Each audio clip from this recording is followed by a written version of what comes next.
Voir les anges ne te sauvera pas. Être béni ne suffit pas non plus.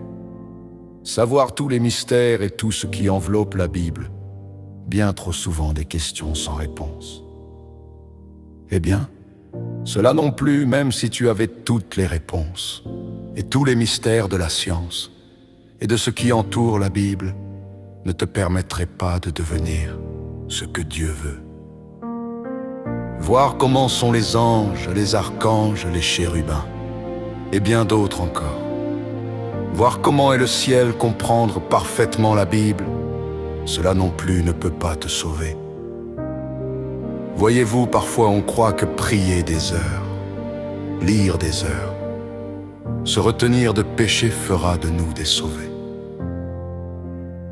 Mais la Bible dit que sa grâce nous suffit, car sa puissance s'accomplit dans la faiblesse. Je ne suis pas en train de dire que prier, lire et s'abstenir de péché, c'est mal. Mais ne croyez pas que c'est par vos efforts que vous pouvez atteindre Dieu, ni que c'est par vos efforts que vous serez sauvés. C'est par sa grâce. Si l'on prend un passage dans le Nouveau Testament, dans les évangiles, il est parlé d'un jeune homme riche, ainsi d'un brigand. Et entre ces deux hommes, il y a une grande différence. Si l'on me posait la question, si j'avais vu de mes propres yeux ces deux hommes, j'aurais misé sur le jeune homme riche, il observait la loi. Mais en voyant Jésus avant sa crucifixion, il est dit, « Que dois-je faire pour avoir la vie éternelle ?» Jésus lui dit, « Tu ne tueras point, tu ne commettras point d'adultère, tu ne déroberas point, tu ne feras point de faux témoignages, tu ne feras de tort à personne. Honore ton père et ta mère. » L'homme répondit, « Je le fais depuis ma jeunesse. » Et Jésus lui dit, « Il te manque une chose. Va, vends tout ce que tu as, donne-le aux pauvres et tu auras un trésor dans le ciel.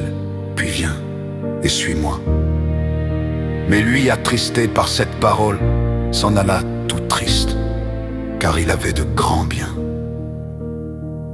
Et puis il y a cet homme sur la croix, le brigand. C'était un pécheur, car son péché et sa désobéissance l'ont conduit à la croix. Pour lui, c'était trop tard, il n'était plus qu'à quelques heures, voire quelques minutes de la mort. Il n'y avait qu'un seul pas entre lui et la mort. Pourtant, il blasphémait. Mais à un moment donné, il se repentit. Il n'a pas fait une grande prière. Il n'a pas fait un long discours.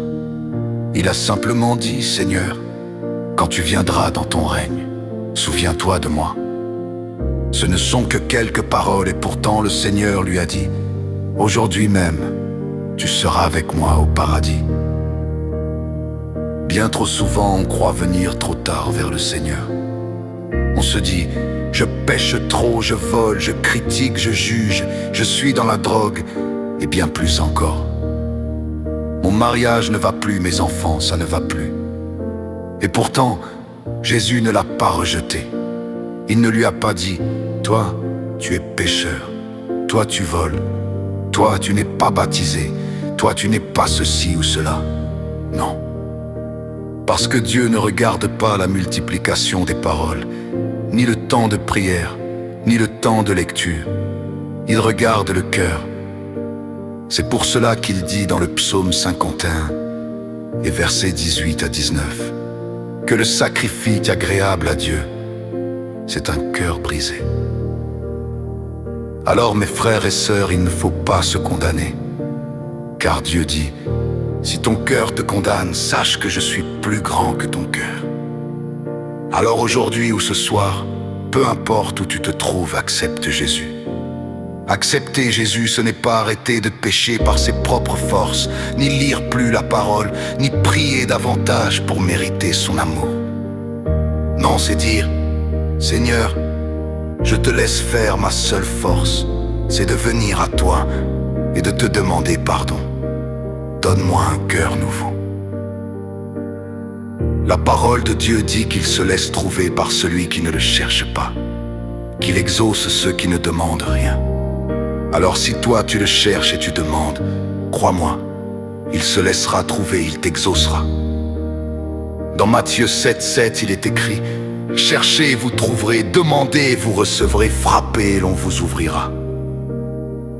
Maintenant, soyez patients. Alors mes frères et sœurs, encore une fois, ne te condamne pas. Crois seulement, car oui, c'est une parole de Jésus-Christ. Si tu crois, tu verras la gloire de Dieu, car tout est possible à celui qui croit. Maintenant, la balle est dans ton camp, n'attends pas de Dieu ce que toi tu dois faire. Dieu ne peut pas choisir à ta place, car il est écrit: j'ai mis devant toi la vie et la mort, mais choisis ma vie, afin que tu vives. Alors accepte Jésus, et Dieu te bénira. Que Dieu vous bénisse.